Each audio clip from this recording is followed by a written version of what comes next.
મહિનામાં એફઆઈઆઈસના એક્શનનો રિપોર્ટ નીરજ પાસેથી જ સમજશે. નીરજ, એફઆઈઆઈસના છેલ્લા 3 મહિનાના રિપોર્ટ ભારતીય બજાર અને સેક્ટર માટે શું માહિતી આપી રહ્યા છે?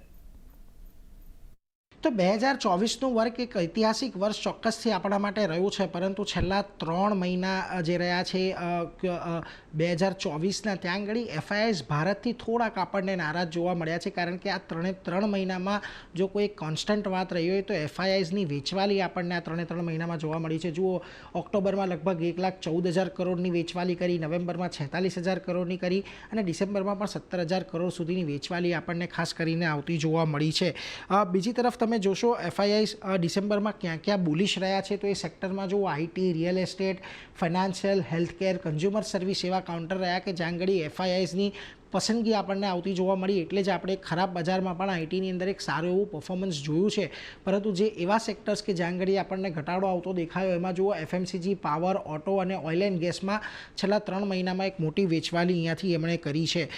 હવે સેક્ટર વાઇઝ વાત કરી લઈએ તો આઈટી સેક્ટરની અંદર જુઓ જે એક મોટી વેચવાલી આવતી જોવા મળી, ત્યારે આઈટી સેક્ટર પર પણ એનો થોડો ઘણો માર પડ્યો. 2800-2900 કરોડની વેચવાલી અહીંયા થઈ, પરંતુ નવેમ્બરની અંદર 5,000 કરોડની અને ડિસેમ્બરમાં તો ઓલમોસ્ટ 9,000 કરોડની ખરીદદારી આપણને આઈટી સેક્ટરમાં જોવા મળી છે, કારણ કે આ સમય દરમિયાન બજારમાં વોલેટિલિટી વધી રહી હતી અને આઈટીને એક સેફ સેક્ટર મનાય છે.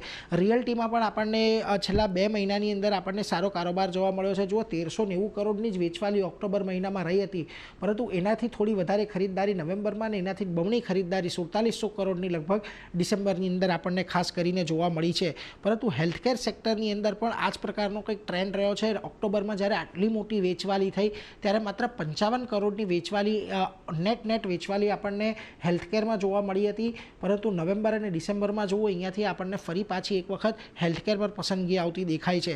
પરંતુ ફાઇનાન્શિયલ સેક્ટર એવું રહ્યું હતું કે જ્યાં આગળ ઓક્ટોબરમાં સૌથી મોટો માર આપણને પડતો જોવા મળ્યો હતો.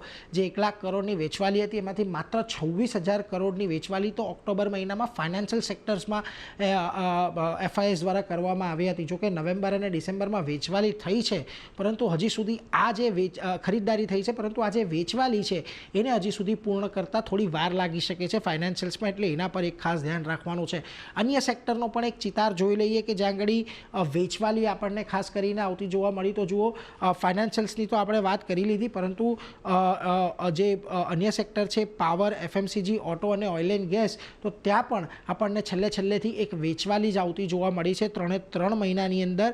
અને અમુક જગ્યાએ તો આપણને વેચવાલીના આંકડા પણ ખાસ કરીને વધતા દેખાયા છે. જુઓ, એફએમસીજીની અંદર એક સતત વેચવાલીને કારણે આપણને જોવા મળ્યું છે. ઓટોની અંદર વેચવાલી થોડી ઓછી થઈ છે, પરંતુ પાવર કે જ્યાં આગળ ઓક્ટોબરમાં એક સારી એવી ખરીદદારી જોવા મળી હતી, તેની સામે ડિસેમ્બરની અંદર આપણને એક વેચવાલી આવતી જોવા મળી છે. એટલે ખાસ કરીને આ બધા સેક્ટર્સ એવા રહ્યા કે જ્યાં આગળ એફઆઈઆઈસ ક્યારેક માનતા રહ્યા તો ક્યારેક ના પાડતા રહ્યા, પરંતુ ઓવરઓલ અત્યારે જે પરિસ્થિતિ બનતી દેખાઈ રહી છે એમાં નેટ છેલ્લા 3 મહિના 2024ના જે રહ્યા છે એફઆઈઆઈસના પોઈન્ટ ઓફ વ્યૂથી ભારતીય બજાર માટે થોડા નબળા રહેતા જોવા મળ્યા છે.